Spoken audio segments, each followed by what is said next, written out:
Hello Fantasy Premier League managers and welcome back to another video from myself, Will, and fantasyfootballhub.co.uk. If you're one of my regular subscribers, then this video might not be for you. It's for complete and utter beginners if you've never ever played Fantasy Premier League before. If you are one of those regular subscribers though and you've got some mates who you think might be interested in playing Fantasy Premier League, then send them this video. If you are one of those people who are completely new to FPL and wondering what all the fuss is about, maybe you've been roped in by some of your workmates, and this video is for you. We're going to be going over everything from how to sign up to how to select your initial squad, understanding the rules and how players score points, how to make transfers, understanding points hits, captains, price rises and falls, chips, wildcards, plus some tips at the end on how to actually do well at Fantasy Premier League and beat your mates. Let's get into it.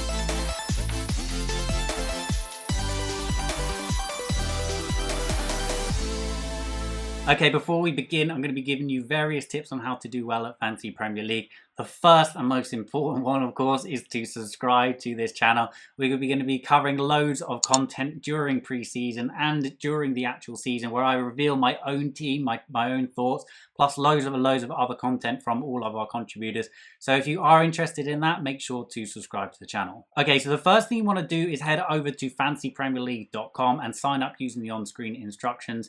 They do have an app, but to be honest, all I use is the mobile version of the app and the web app. I think it's probably better than their actual app. During the sign-up process, you'll be asked various other questions, including what club you support, and also to select a team name. Don't worry about this. You will be able to change this at a later date. Once signed up, you'll be presented with a screen like this. Now, the basic premise of Fantasy Premier League is that if players do well in real life, and you've got them in your Fantasy Premier League team, you will score points. You're given a 100 million budget to select 15 players. Now, each player is given a price. The prices of those players are set by FPL themselves and typically based on last season's data or how well the game makers think they're going to do this season. So, for example, the likes of Mo Salah and Harry Kane are vastly more expensive than, the likes of a Brighton defender. You've also got constraints on the type of players that you can select. So you can't go selecting, 15 forwards. You've got to select 2 goalkeepers, 5 defenders, 5 midfielders, and 3 strikers. So selecting the right players is absolutely crucial in Fantasy Premier League. This is not about selecting your favourite players or the ones that you like the look of in real life. Yes, some of those factors, can be important, but what you want to select is the players that score the most Fantasy Premier League points. Okay, so before we go through and select an initial squad, it's probably worth going over the exact point scoring rules because these are really, really crucial to get your head around. So feel free to pause the screen and have a proper read through these. But basically a player will score 2 points if they score over 60 minutes. So you really want to get those players that are guaranteed nailed on starters. Each goal that's scored by a goalkeeper or a defender gets 6 points. Each goal scored by a midfielder gets 5 points. Each goal scored by a forward gets 4 points. And each assist gets 3 points. So the core of your attacking players, you want players that score a lot of goals and get a lot of assists. Whether those are midfielders, whether those are strikers, or even goal scoring and assist making defenders, the likes of Trent Alexander-Arnold and Luke Shaw that like to bomb down the wings and get plenty of goals and assists are really, really valuable FPL assets.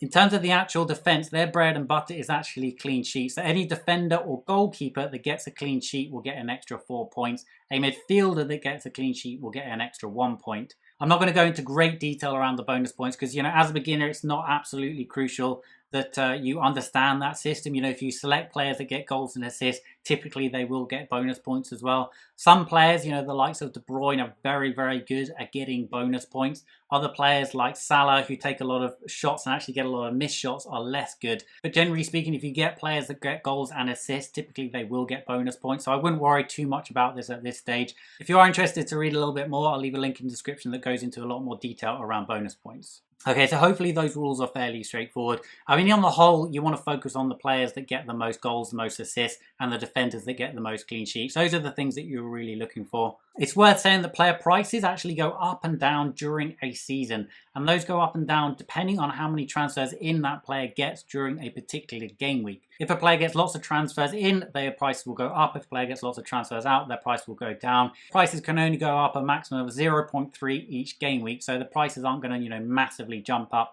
But certainly at the start of the season, when there's a lot of transfers in and out, they can change quite a lot. What I'd suggest now is that you pause the video and actually have a go at selecting an initial squad yourself.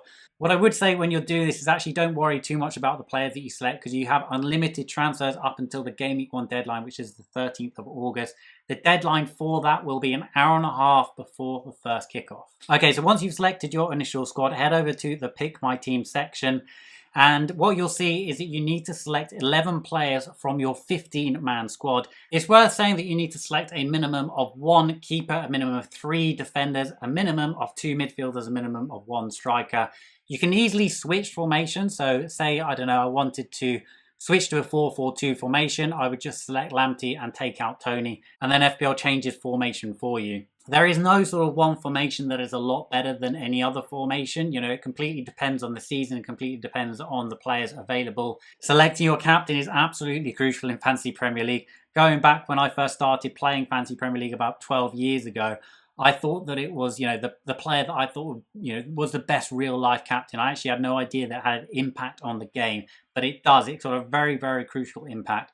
That's because your captain scores double points. So each game week, your captain score will be doubled. So selecting the right one and making sure you have a good captain for each game week is absolutely crucial. It's also important to set your vice captain, because if your captain doesn't play, then your vice captain will score double points. Vice captain doesn't do anything if your captain plays, but it's there as a little bit of an insurance. Taking a step back, it's also worth saying that the season is divided up into 38 game weeks. Each game week is typically over a weekend from, you know, Monday to Friday, and then a new game week will start. What I would say is that obviously that changes, you know, during the Christmas period. But the important things to note is that prior to game week 1, you can make unlimited transfers. Following that, every game week you get 1 additional transfer. So you've got to use that additional transfer very, very wisely. If you decide not to use that transfer, the transfer rolls over to the next week. So the next week you would have 2 transfers. Now, if you decide to roll that transfer over again, you wouldn't get an additional transfer. So you can only have a maximum of 2 free transfers. So if you had 1 free transfer and you wanted to actually make 2 transfers, let's say, you know, 2 of your players got injured and you wanted to transfer them both out, you could actually do that. You can make an additional transfer for a -4 point hit. So each additional transfer after your free transfer costs you a -4 points. Now you can actually make as many of these 4-point transfers as you want, but as a beginner, I'd be very, very wary of making too many of these. They're a surefire way to lose your mini league and, you know, completely ruin your FPL season. You've got to really make sure that if you are going to make a 4-point hit, that it's absolutely worth it. And I would say in the vast majority of cases, it's probably not. But saying that, I do make a fair few hits myself. You know, over the course of last season, I think I made 12 hits in total over the entire, you know, 38 game weeks. So I didn't make a lot of hits, but you know, certainly now and again, those using that points hits can be a viable tactic. Okay, so the players in your starting 11, those are the ones that score points. The players on your bench do not score any points for you for that particular game week. You're probably wondering, you know, what's the point in having a bench? Well, your bench comes into play if one of your starting 11 doesn't get any minutes. So, for example, if Watkins got injured, you know, in a warm-up or something, then in that situation, Ivan Toney will come into my team. So setting your bench order is actually quite important, because you want to set your best bench players first on your bench. Okay, so now moving on to chips. Now, chips are absolutely crucial in the game, and on the face of it, they're very, very simple, but they can lead to some very, very complex strategies. So I'd recommend listening to this section carefully.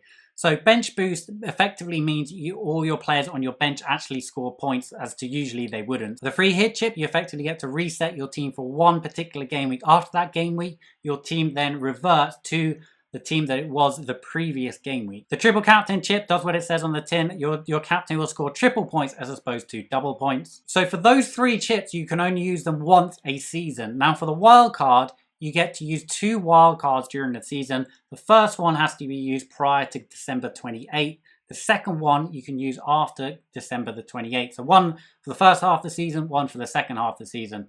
Wildcards are the most powerful chips, so they're more powerful than all the other chips, and it allows you to completely reset your whole team. Now, although these chips look really, really shiny and you probably want to hit them straight away and get off to a good start in your mini leagues, don't. So these chips are actually best used in what we call blank and double game weeks. Now, a blank game week is when there's not a full fixture list in a particular game week. So this typically happens when, I don't know, the FA Cup fixtures are on and, Manchester United and Chelsea are playing each other and they don't have a fixture that particular game week. And if there are a lot of blanks in a particular game week, then you're going to struggle to make a squad. So that's an example when your free hit chip could come in really useful. When nobody can get out any players, if you play your free hit chip, then you're going to get a big advantage over the rest of the field. The flip side of that is that those teams that missed out in the blank game week would then get a rearranged fixture. And when that rearranged fixture happens, it's called a double game week. So some teams play twice in one particular game week. Now, as you can imagine, if a team's playing twice, you can score double their points. If you then use your triple captain in a game week where players have 2 fixtures, then they've got a really, really high point ceiling. So that's a good example of when you'd want to use your triple captain chip. What I would say on the bench boost is that you do want to leave it to the second half of the season. Just because, the second half of the season, one, your team value is higher, so you're likely to have a better bench. You also know who are the best value players to have on your bench. So although you might not want to play it in a double game week, typically it's best played in a double game week and certainly to the back end of the season. So although those chips look really shiny, I would definitely recommend waiting. The first wild card, that's a little bit different. You might want to play that sort of early-ish during the season.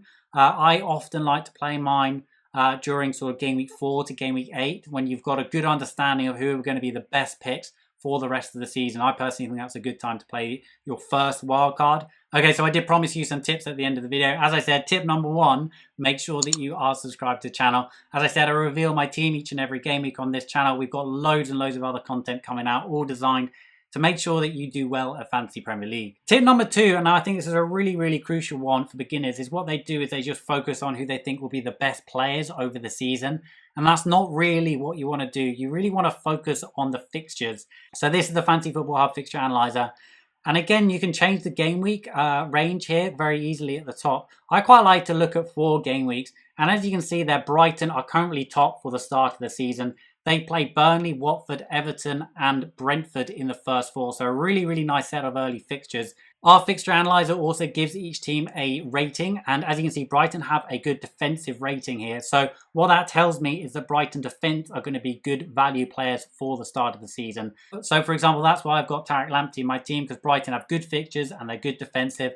And Tariq Lamptey is only 4.5. He's also got some really, really good attacking threats. So he ticks a lot of boxes.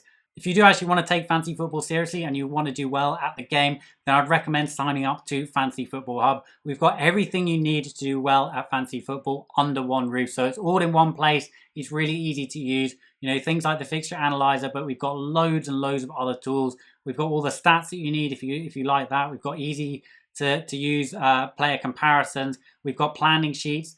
We've got heat maps, we've got player profiles. We've got a really, really big community as well that's organized in our Slack channel and our WhatsApp groups. We've also got things like a Rate My Team tool, plus over 150 articles a year. So we've got loads and loads of features all designed to ensure that you dominate those mini leagues.